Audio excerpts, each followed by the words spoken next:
வணக்கம்.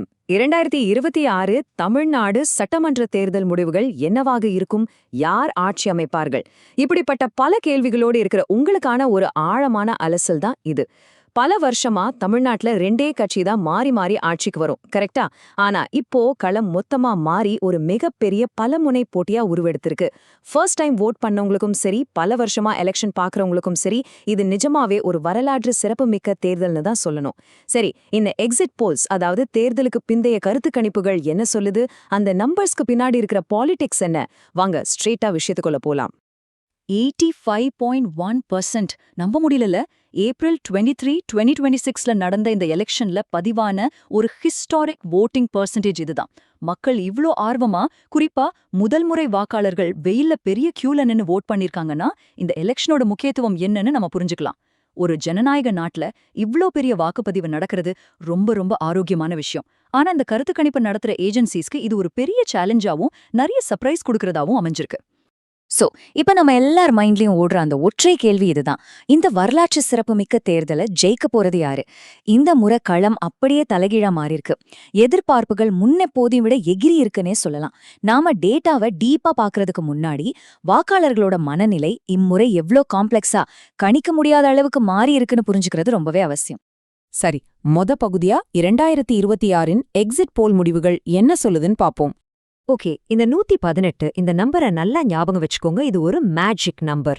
தமிழ்நாட்டுல மொத்தம் 234 சட்டமன்ற தொகுதிகள் இருக்கு. அதுல ஒரு கட்சி தனியாவோ அல்லது கூட்டணியாவோ ஆட்சி அமைக்க தேவையான மெஜாரிட்டி மார்க் இந்த 118 தான். எந்த புள்ளி விவரங்களை பார்த்தாலும் சரி, அவங்க இந்த 118 தொடுறாங்களா அப்படின்றது தான் அல்டிமேட் டார்கெட்.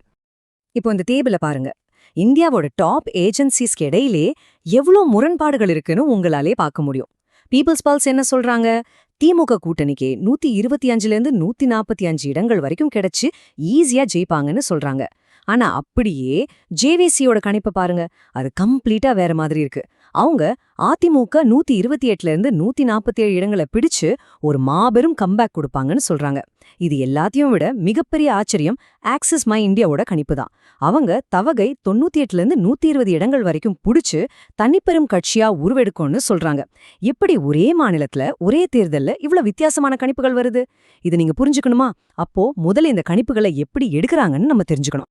இரண்டாவது பகுதி இந்த எக்ஸிட் போல் ப்ராசஸ், அதாவது கருத்து கணிப்புகளை அவங்க எப்படி நடத்துறாங்கன்னு பார்க்கலாம். நீங்க இப்போ ஃபர்ஸ்ட் டைம் வோட் பண்ணவரா இருந்தா இவங்க எப்படி நம்ம ஓட்டை இவ்ளோ கரெக்டா கணிக்கிறாங்கன்னு தோணும், ரைட்? இது ஒன்னும் காத்துல கணிக்கிற மேஜிக் கிடையாதுங்க. எலெக்ஷனுக்கு சில வாரங்களுக்கு முன்னாடியே மாநிலத்தோட எல்லா தரப்பு மக்களையும் கவர் பண்ற மாதிரி ரொம்ப கேர்ஃபுல்லா சில பூத்துகளை செலக்ட் பண்ணுவாங்க. எலெக்ஷன் அன்னைக்கு வாக்காளர்கள் ஓட் பண்ணிட்டு வெளியே வரும்போது அப்படியே லைவா அவங்க கிட்ட இன்டர்வியூ பண்ணுவாங்க. ரொம்ப முக்கியமான விஷயம், சட்டம் 126A படி கடைசி வாக்குப்பதிவு முடியற வரைக்கும் இந்த ரிசல்ட்ஸை கண்டிப்பா வெளியே சொல்லவே கூடாது. அதனாலதான் சாயங்காலம் 6:31 மணிக்கு மேல எல்லா நியூஸ் சேனல்ஸ்லயும் இந்த ரிசல்ட்ஸ் மெகா டிபேட்டா மாறுது. இப்போ ஜஸ்ட் இமேஜின் பண்ணிக்கோங்க, நீங்க பூத்தை விட்டு வெளியே வரீங்க. ஒருத்தர் வந்து உங்களை 2 நிமிஷம் பேசலாமான்னு கேக்குறாரு. சுத்தி எல்லாரும் நின்னுட்டு இருப்பாங்க, அதுவும் உங்க சொந்த ஊர்ல. யாருக்கு ஓட் போட்டீங்கன்னு உங்களால தைரியமா உண்மையா சொல்ல முடியுமா? உங்க சீக்ரெட் எப்படி மெயின்டைன் ஆகுது? இங்கதான் மாதிரி வாக்கு பெட்டி, அதாவது மாக் பேலட் பாக்ஸ் உள்ள வருது. நீங்க வாய திறந்து யாருக்கும் எந்த பதிலையும் சொல்ல வேணாம். அந்த சர்வே எடுக்கிறவங்க உங்களுக்கு உண்மையான ஓட்டிங் ஸ்லிப் மாதிரியே ஒன்னு கொடுப்பாங்க. நீங்க யாருக்கு ஓட் பண்ணீங்களோ அதை அந்த சீட்ல டிக் பண்ணி நீங்களே உங்க கையால ஒரு சீல் வைக்கப்பட்ட பெட்டிக்குள்ள போட்டுடலாம். இதனால உங்க ஓட் 100% ரகசியமாவே இருக்கும். அதே சமயம் ஏஜென்சிஸ்க்கும் ஒரு உண்மையான டேட்டா கிடைக்கும். சூப்பர்ல. சரி, பகுதி 3. இப்படி கிடைச்ச டேட்டாவை எப்படி அலசுறாங்க, அதாவது கிரன்ச் பண்றாங்கன்னு பாப்போம். இப்படி ஃபீல்ட்ல கலெக்ட் பண்ண ரா டேட்டா எப்படி டிவில வர ஃபைனல் நம்பர்ஸா மாறுது? டேட்டா வெயிட்டிங்னு ஒரு கான்செப்ட் இருக்கு. உதாரணமா, சர்வே எடுக்கிறவங்க அவசரத்துல 60% ஆண்கள் கிட்டயும் 40% பெண்கள் கிட்டயும் மட்டும் கேட்டு டேட்டா எடுத்திருக்காங்கன்னு வச்சுப்போம். ஆனா எலெக்ஷன் கமிஷன் டேட்டா படி அன்னைக்கு ஆண்களும் பெண்களும் தலா 50% வோட் பண்ணிருக்காங்கன்னா இங்க ஒரு பெரிய இம்பேலன்ஸ் வருதுல்ல. இதை சரி செய்ய ஸ்டாட்டிஸ்டிக்ஸ் எக்ஸ்பர்ட்ஸ் என்ன பண்ணுவாங்கன்னா, கணித அடிப்படையில் பெண்களோட பதில்களுக்கு அதிக வெயிட்டேஜ் கொடுத்து அந்த டேட்டாவை கரெக்ட் பண்ணுவாங்க. இப்படி சரி செய்ததுக்கு அப்புறம் பாத்தீங்கன்னா அந்த சாம்பிள் துல்லியமா 50-50ங்கிற லெவலுக்கு வந்துரும். இப்படிதான் எல்லா சமூக, பொருளாதார, பாலின ஏற்றத்தாழ்வுகளையும் மேத்தமேட்டிக்கலா சரி பண்ணிட்டு அதுக்கப்புறம் தான் அந்த ஃபைனல் சீட் நம்பர்ஸை கணிக்கிறாங்க. ஓகே, இப்போ இந்த ஸ்டாட்டிஸ்டிக்ஸ் எல்லாம் உங்களுக்கு நல்லா புரிஞ்சிருக்கும். நெக்ஸ்ட், இந்த எக்ஸிட் போல்ஸ ஆட்டி படைச்ச அந்த 3 முக்கிய அரசியல் காரணிகளை பாப்போம். பகுதி 4 தேர்தலை தீர்மானிக்கப் போகும் முக்கிய காரணிகள். 2026ல இந்த ஏஜென்சிஸ் இவ்ளோ வித்தியாசமான முடிவுகளை சொல்ல முக்கியமா 3 காரணங்களை முன்வைக்கிறாங்க. அதுல ஃபர்ஸ்ட் ஸ்டாலின் ஃபேக்டர். திமுக கூட்டணி ஜெயிக்கும்னு சொன்ன ஏஜென்சிஸ் காட்டுற டேட்டா இதுதான். அதாவது பெண்களுக்கான மாதாந்திர உரிமை தொகை, அப்புறம் ஃப்ரீ பஸ் பாஸ், இதெல்லாம் சேர்ந்து திமுகவுக்கு ஒரு பெரிய அமைதி வாக்கு வங்கிய, அதாவது சைலண்ட் வோட்டர்ஸை உருவாக்கியிருக்குன்னு சொல்றாங்க. குறிப்பா டெல்டா மற்றும் வட மாவட்டங்கள்ல, கிராமப்புறங்கள்ல இவங்களோட கூட்டணி பலம் இன்னும் ஸ்ட்ராங்காவே இருக்கிறதா டேட்டா சொல்லுது. இன்னொரு பக்கம் அதிமுக ஒரு மாபெரும் கம்பேக் கொடுக்கும்னு அடிச்சு சொல்ற ஜேவிசி போன்ற நிறுவனங்களோட பாயிண்ட் ஆஃப் வியூ வேற மாதிரி இருக்கு.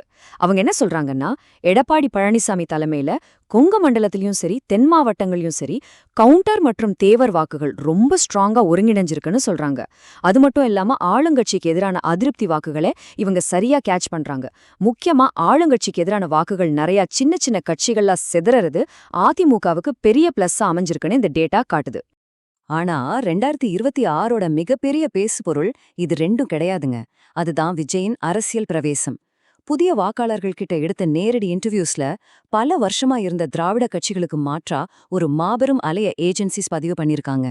தவிக தங்கள ஒரு 3வது துருவமா நிலைநிறுத்தியிருக்கு. இதனால தமிழகத்தோட அந்த பழைய இரு துருவ அரசியலுக்கு அதிகாரப்பூர்வமா எண்டு கார்டு போட்டு பாலிடிக்ஸ வேற லெவலுக்கு கொண்டு போயிருக்காங்க. யோசிச்சு பாருங்க, ஒரு புது கட்சி வந்த உடனேயே 15-22% வரைக்கும் வோட் ஷேர் வாங்குறதா கணிக்கப்படுறது நிஜமாவே ஒரு பிரம்மாண்டமான விஷயம்தாங்க. நகர்ப்புறங்கள்ல இருக்கிற யூத் வோட்டர்ஸ தவக எந்த அளவுக்கு அட்ராக்ட் பண்ணிருக்குன்னு இந்த டேட்டா ரொம்ப தெளிவா காட்டுது. வழக்கமா அந்த 2 பெரிய கட்சிகளுக்கு போற வோட் பேங்க் இந்த முறை பெரிய லெவல்ல பிரிஞ்சிருக்கு. ஃபைனலா இந்த எல்லா கணிப்புகளையும் ஒன்னா சேர்த்தா கிடைக்கிற அனைத்து கணிப்புகளின் தொகுப்பு, அதாவது போல் ஆஃப் போல்ஸ் என்ன சொல்லுதுன்னு பாப்போம். இது திமுக கூட்டணிக்கு 115லிருந்து 125 இடங்கள் வரை கிடைக்கலான்னு ஒரு லேசான எட்ஜ் கொடுக்குது. நாம ஸ்டார்டிங்ல பார்த்தோம்ல அந்த 118ங்கிற மெஜாரிட்டி மார்க், அதுக்கு ரொம்ப ரொம்ப க்ளோஸா ஒரு கத்தி முனையில நிக்குது இந்த ரிசல்ட். 2021 விட ஆணை ரொம்பவே குறைஞ்சிருக்குன்னு, இது யாருக்கும் ஈஸியான வெற்றி இல்லாத ஒரு டஃப்பான பலமுனை போட்டின்னு இந்த டேட்டாஸ் அப்பட்டமா நிரூபிக்குது.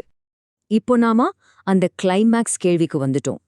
இந்த சயின்டிஃபிக் மாடல் ஸ்டெட்டிஸ்டிக்ஸ் எல்லாம் தமிழ்நாட்டு மக்களோட உண்மையான மனநிலைய சரியாத்தான் கணிச்சிருக்கா? இல்ல மே 4ஆம் தேதி ரிசல்ட் அன்னைக்கு இந்தியாவே அதிர வைக்க போற ஒரு பெரிய சர்ப்ரைஸ் நமக்காக வெயிட் பண்ணிட்டு இருக்கா? அதுக்கு நம்ம மே 4 வரைக்கும் வெயிட் பண்ணி தான் ஆகணும். இந்த இன்ட்ரெஸ்டிங்கான எக்ஸிட் போல் டேட்டாவை என்னோட சேர்ந்து அலசுனதுக்கு ரொம்ப தேங்க்ஸ். இதுலேருந்து நிறைய விஷயம் கத்துக்கிட்டீங்கன்னு நம்புறேன். இதே மாதிரி இன்னொரு சுவாரஸ்யமான அலசலோடு உங்களை சந்திக்கிறேன்.